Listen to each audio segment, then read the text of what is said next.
इसमें कौन सा धोखा देने वाली बात। बहुत उनका सम्मान करते हैं अख्तरुल साहब का, क्योंकि हमारे पुराने पार्टी के सदस्य रहे हैं। बीच में वो भी तो चले गए थे।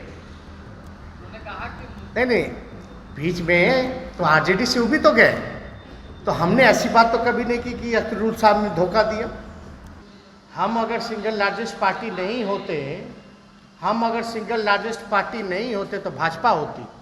तो उनका कहने का मतलब क्या है कि उनको भाजपा पसंद थी सिंगल लार्जेस्ट पार्टी में।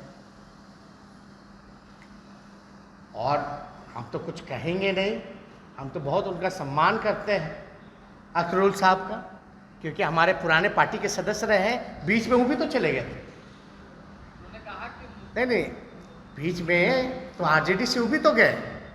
तो हमने ऐसी बात तो कभी नहीं की कि अख्तरुल साहब ने धोखा दिया, और ना हम कहना चाहते हैं कि अख्तरुल साहब ने धोखा दिया।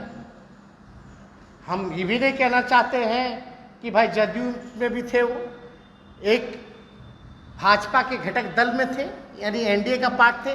हम ये सब भी ना कह रहे हैं, हम तो उनका सम्मान करते हैं। वो तो हमारे बड़े भाई हैं।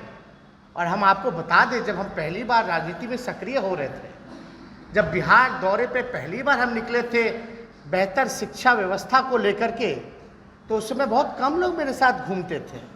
युवा के उस समय प्रदेश अध्यक्ष शिवचंद्र राम थे, और राष्ट्रीय युवा के अध्यक्ष आलोक मेहता थे, और अख्तरुल इस्लाम साहब के साथ हम 4 लोगों की टीम थी जो पूरे बिहार के दौर पे गए घूमते थे। फिर साथ तो उन्होंने छोड़ा था। तो हम जब गए तो कोई कारण तो था नहीं जाने का, तो हम इस पे तो कहना ही नहीं चाहते। तो धोखा क्या, मतलब तब हम ये कहें कि आपने भी उस वक्त आरजेडी को धोखा दिया था, आपने भी जदयू को धोखा दिया था, आप भी भाजपा के घटक दल में शामिल था। तो इतने नहीं कहना चाहते। वो बड़े भाई हैं, हम तो पूरी तरीके से उनका सम्मान करते हैं।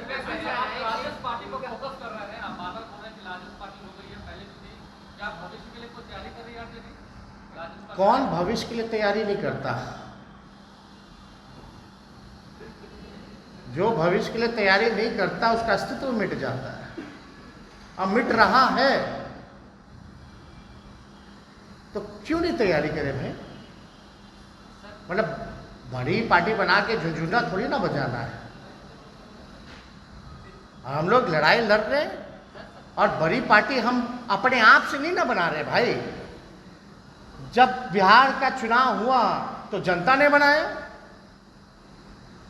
जब बीजेपी बड़ी पार्टी हुई तो ये लोग चिंतित हो गए कि भाई भाजपा कहीं सिंगल लार्जेस्ट पार्टी हो जाएगी तो सेक्युलर विचारधारा के लोग जो हैं उनको कहीं दिक्कत ना हो। तो ये लोग चिंतित व्यथित होकर के भाई इन्होंने खुद प्रस्ताव दिया कि आना चाहते राष्ट्रीय जनता दल में आए। तो इसमें तो कोई बड़ी बात तो है नहीं, और ये अच्छी बात है। और ये सब लोग तो पुराने घर लौटे, सब लोग पुराने पार्टी के रहे हैं, लोग विधायक रहे हैं, विधायक का चुनाव लड़ चुके हैं। तो इन लोगों से तो पुराना ताल्लुक तो था ही। और अख्तरुल साहब जो प्रदेश अध्यक्ष हैं उनसे भी पुराना ताल्लुक है।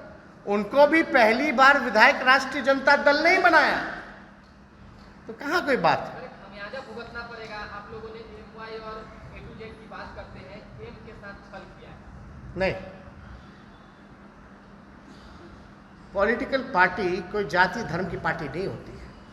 और हमारे हिसाब से हम ए टू जेड की बात करते हैं, यानी सबों की बात करते हैं। और हर एक पॉलिटिकल पार्टी का दायित्व कर्तव्य होना चाहिए कि वो सबकी बात करे, किसी खास की बात ना करे। हमने क्या बोला, हमारे लिए सभी लोग बराबर हैं और बराबर रहेंगे। एमवाई नहीं, A to Z. A to Z में एमवाई भी आता है, A B C D Z तक चले जाइए। सभी लोगों का हम लोगों ने ध्यान दिया। हमारे पार्टी में सभी नेता, विधायक, एमपी या एमएलसी या पदाधिकारी बड़े ओहदे पर बैठे हुए, बता दीजिए कोई अगर जात या धर्म के लोग अगर छूटे हों या कोई वर्ग के लोग अगर छूटे हो, तो कोई हर किसी को हमारे दल में जगह मिला है। कोई एमएलए के रूप में है, कोई एमपी लोकसभा राज्यसभा के रूप में है, कोई एमएलसी के रूप में है, कोई प्रदेश पदाधिकारी के रूप में हैं, तो बड़े नेता के रूप में हैं, ये तो है ही। और हमारी तो पहली ऐसी पार्टी है जहां हमने अति पिछड़े और दलितों को आरक्षण दिया अपने संगठन में। तो हम तो सबकी बात करते हैं। तो वो किसको क्या कहना चाहते हैं, ये हमारे समझ से बाहर की बात है।